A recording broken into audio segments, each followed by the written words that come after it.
नमस्कार, मैं हूं Rocky and welcome back to ETX के खास program world affairs and current affairs में जानकारियां वो जो ज़रूरी हैं। झुकती है दुनिया, झुकाने वाला चाहिए, ऐसा तो सुना होगा ना आपने। A big victory for India on vaccinated passport programme.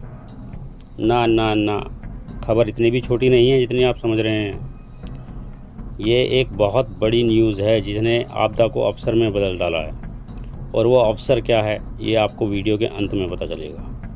आपसे अनुरोध है कि यदि आप प्रोपेगेंडा को समझना चाहते हैं और चाहते हैं कि पास्ट, प्रेजेंट और फ्यूचर की नैरेटिव सेटिंग्स की स्टोरी को समझना, तो वीडियो को पूरा देखें, वरना आपके लिए खबर पूरी हो चुकी है। आप वीडियो को स्किप करके जा सकते हैं, अन्यथा धैर्य के साथ वीडियो को देखें और चीज़ों को समझें, क्योंकि ये सभी रिसर्च करने में हमें वक्त लगता है और आप लोग उसकी कदर करना सीखिए। चैनल के साथ जुड़ना पसंद करना या ना करना आपका अपना डिसीजन है। हमारा काम हम पूरी ईमानदारी से करना पसंद करते हैं। चलिए आगे बढ़ते हैं। जैसा कि अभी 4 दिन पहले न्यूज़ आई कि यूरोपियन यूनियन के देशों में वैक्सीनेटेड पासपोर्ट यानी ग्रीन पास के लिए भारतीय वैक्सीन को मंजूरी नहीं मिली।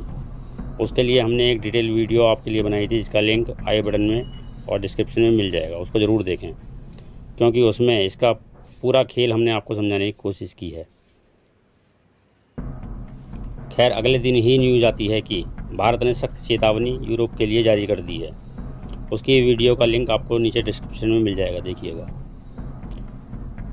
लेकिन अगले ही दिन फिर एक बड़ी चौंकाने वाली न्यूज़ आती है कि भारत के कड़े रुख और सख्त चेतावनी के बाद यूरोप के 9 देशों ने भारतीय वैक्सीन कोविशील्ड को मंजूरी दे दी है।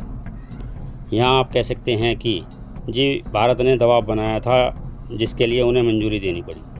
ये बात भी काफ़ी हद तक ठीक है, लेकिन ज़रा रुको, ज़रा ठहरो और सोचो कि आखिर ये सब हुआ क्यों, क्या कारण था। जब सभी देश भारत से वैक्सीन की गुहार लगा रहे थे, तो आखिर मंजूरी देने में आनाकानी या अड़चनें क्यों पैदा की गईं। कोविशील्ड, जो कि ऑक्सफोर्ड की कंपनी एस्ट्राजेनेका के फार्मूले और लाइसेंस पर ही भारत में सिर्फ इसलिए बन रही है ताकि ज़्यादा से ज़्यादा लोगों तक इसको जल्द से जल्द पहुंचाया जा सके। इसका प्रॉफिट भी वो लोग शेयर करते हैं, और इसके लिए कुछ इंग्रेडिएंट्स तो अमेरिका ही खुद भारत को सप्लाई कर देता है। फिर क्या प्रॉब्लम थी? प्रॉब्लम की जड़ इस पेंडेमिक के समय भी कुछ लोगों को अपनी प्रॉफिट, अपने बिजनेस और स्वार्थ से मतलब है। इन लोगों को लोगों की जान से कोई मतलब नहीं होता, और ऐसी ही एक लॉबी है लेफ्टिस्ट की, राजनीतिक पार्टियों की और फार्मा लॉबी के साथ मीडिया लॉबी, जिसका खेल हमने इस संकट की घड़ी में भी कुछ लोगों को अपने स्वार्थ पूरा करते हुए ऑक्सीजन और दवाओं के साथ हॉस्पिटल बेड्स की कालाबाजारी के रूप में देखा। हजारों लोग केवल इनके स्वार्थ की भेंट चढ़ गए और उनको बिना बेड, बिना ऑक्सीजन, बिना दवा के अपनी जान से हाथ धोना पड़ा।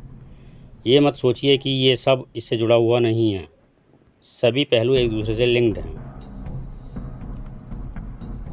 काफ़ी समय से देश के विपक्षी दल वैक्सीन को लेकर भ्रामक प्रचार में लगे हुए थे, जिसके लिए उन्होंने अनेक भ्रामक बातें की, यहाँ तक कि लोगों को वैक्सीन तक ना लगे उसकी भी कोशिश की और वैक्सीन को बर्बाद किया।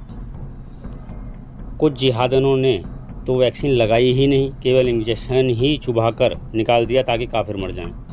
पता नहीं काफिरों ने कौन सा इनका प्रेम आमंत्रण ठुकरा दिया था। खैर, ये अपने सभी मंसूबों में लगातार असफल होते जा रहे थे, और भारत ने विश्व में वैक्सीन प्रोग्राम के तहत नंबर 1 की पोजीशन हासिल कर ली, जिससे इन लॉबिस्टों के विदेशी वैक्सीन लॉन्च प्रोग्राम पर एक बहुत बड़ा प्रहार होना तय हो चुका था। उसी के तहत एक नई साजिश को अंजाम देते हुए जून महीने में यूपी की एक कोर्ट में एक याचिका फाइल की जाती है। आप स्क्रीन पर देख सकते हैं, जिसमें कारण एंटीबॉडी नहीं बनी बताया गया है, जिसको ज़्यादा कवर ना करके मीडिया में केवल उतना ही दिखाया गया जितने की इनको ज़रूरत थी। यहाँ स्पष्ट है कि आपकी मीडिया भी पूरी तरह इनके साथ कंधे से कंधा मिलाकर देश को और आपकी जान के दुश्मन हैं ये लोग, सिर्फ अपने स्वार्थ की खातिर।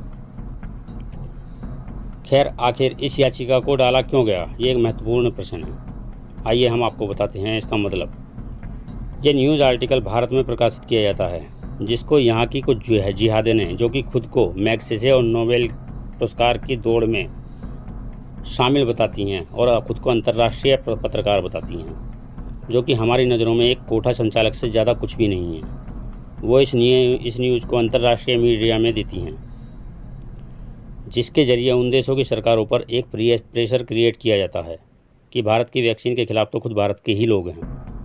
ऊपर से EMA यानी यूरोपियन मेडिसिन एजेंसी में भी इनकी ही लॉबी के कुछ लोग बैठे हैं, जिनका मकसद केवल यूरोप की वैक्सीन को ही दुनिया भर में प्रमोट करना है।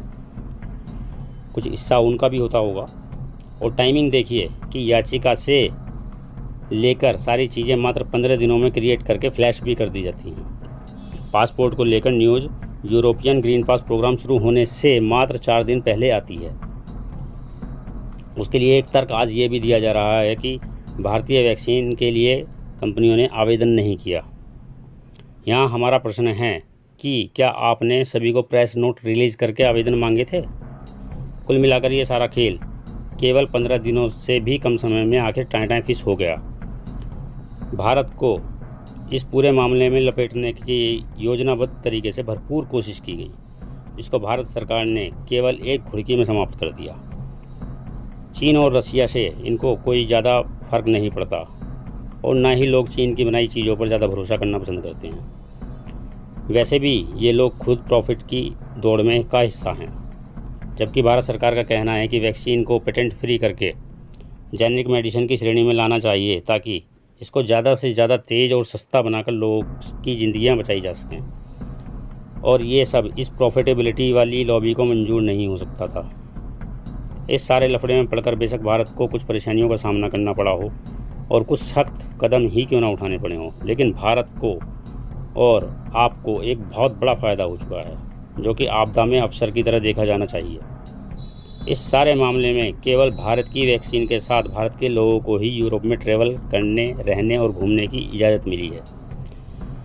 जिन देशों ने जल्दबाजी में चीन की वैक्सीन अपने देशों में इस्तेमाल की थी, उन देशों के लोगों को, जो कि बड़ी संख्या में यूरोप के देशों में काम करने के लिए, घूमने के लिए और पढ़ने के लिए जाते हैं,